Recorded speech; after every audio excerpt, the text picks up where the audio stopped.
Quelles sont ces attentes spécifiques ?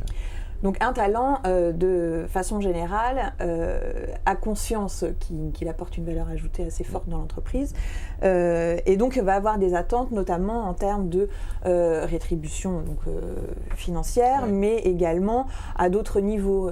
Il va vouloir se développer, donc il va attendre de la formation, du développement individuel, de pouvoir avoir une vision plus large que son poste actuel, savoir où est-ce qu'il ira demain, sur quoi il va travailler. Donc demain, c'est pas forcément à 10 ans, ça peut être le poste d'après, mais lui donner le challenge et le goût d'aller chercher l'étape d'après.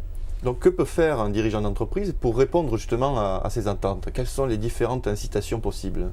Alors déjà, avant de parler d'incitation, la première étape, c'est au moment du recrutement, quand vous détectez un collaborateur, un futur collaborateur qui a un intérêt, c'est déjà d'être transparent et de lui proposer une opportunité gagnant-gagnant, c'est-à-dire être transparent sur les avantages et les inconvénients à venir travailler chez vous. Donc on part sur un contrat qui est transparent et donc qui va lui permettre de se projeter vraiment pour s'investir derrière dans votre structure.